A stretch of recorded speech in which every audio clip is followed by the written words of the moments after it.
प्रिय विद्यार्थियों, नवांकुर डिजी लेसन में आप सभी का स्वागत है। मैं लक्ष्मण सिंह आज लेकर आया हूँ कक्षा 4 गणित का टॉपिक ईंटों से बनी इमारत।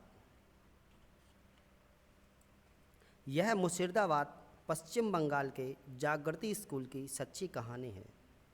जब इसकी इमारत बनवाई जा रही थी तब दीवारों और फर्श पर ईंटों के पैटर्न बनवाने की योजना थी। जमाल, कालू और पियार नाम के राजमिस्त्रियों को यह काम पूरा करना था। वे स्कूल की इस इमारत के लिए कुछ नया करना चाहते थे।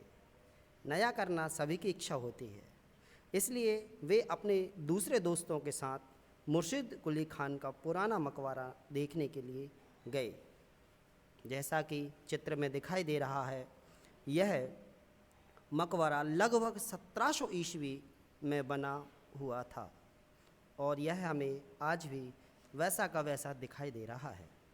बच्चों, पुराने समय में ईंटों की चुनाई का उपयोग किया जाता था,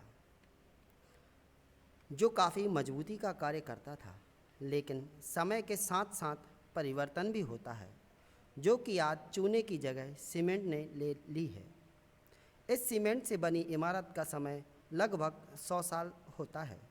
इसके बाद इसके कार्य करने की क्षमता में कमी आने लगती है।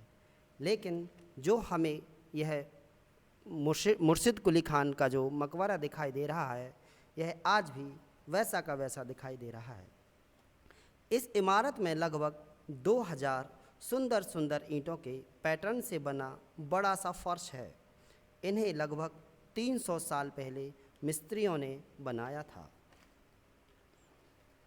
यहाँ कुछ पैटर्न दिए गए हैं जो ईंटों से बने हुए डिज़ाइन दिए गए हैं।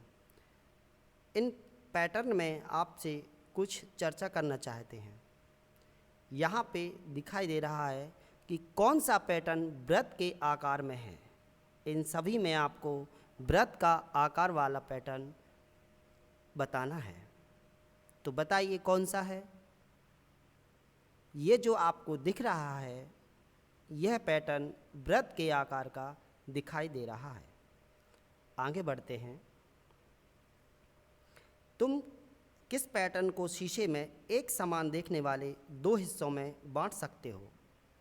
यहाँ पर जो पैटर्न दिखाई दे रहे हैं, इनमें से 2 बराबर हिस्सों में किसी पैटर्न को बांटा जा सकता है। तो देखते हैं कौन सा पैटर्न है वो।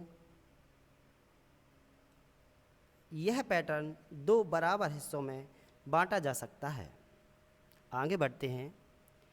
ईंटों का यह चित्र दिखाई दे रहे हैं, 2 चित्र। इसमें से एक चित्र में हम ईंट की एक ही सतह देख सकते हैं, लेकिन दूसरे चित्र में 3 सतह नज़र आ रही हैं। उस चित्र पर गोला लगाया जा सकता है जिसमें 3 सतह नज़र आ रही हैं।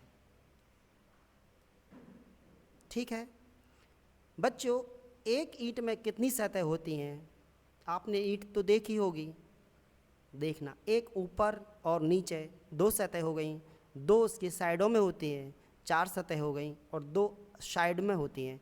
इस प्रकार एक ईंट में 6 सतह पाई जाती हैं। क्या कोई सतह वर्ग के आकार की भी हो सकती है? जी हाँ, वर्ग के आकार की भी कोई सतह हो सकती है। नीचे कुछ आकृतियाँ दी गई हैं, इनमें ईंटों की सतह दर्शाती है। उस ईंटों की सतह में सही का निशान लगाना है। ये चित्र दिखाई दे रहे हैं आपको। इसमें हमें तीसरे नंबर का जो चित्र दिखाई दे रहा है, वह ईंट की आकृति का बना हुआ दिखाई दे रहा है। आगे बढ़ते हैं। इनमें से कौन सा चित्र ईंट का है, उस पर निशान लगाइए। हमें यहाँ 5 चित्र दिखाई दे रहे हैं। इनमें से चौथे नंबर का जो चित्र है, वह ईंट की आकृति का नज़र आ रहा है। बच्चों, कुछ चित्र आपको भी बनाना है। इस बॉक्स में ऐसा चित्र बनाओ जिसमें उसकी 3 सतह नज़र आएं। और क्या तुम एक ऐसा बॉक्स भी बना सकते हो जिसमें उसकी चारों सतह नज़र आएं? ये 2 चित्र आपको बनाना है। हम मिलते हैं अगले टॉपिक में। तब तक आप अपना यह कार्य घर पर करके देखें।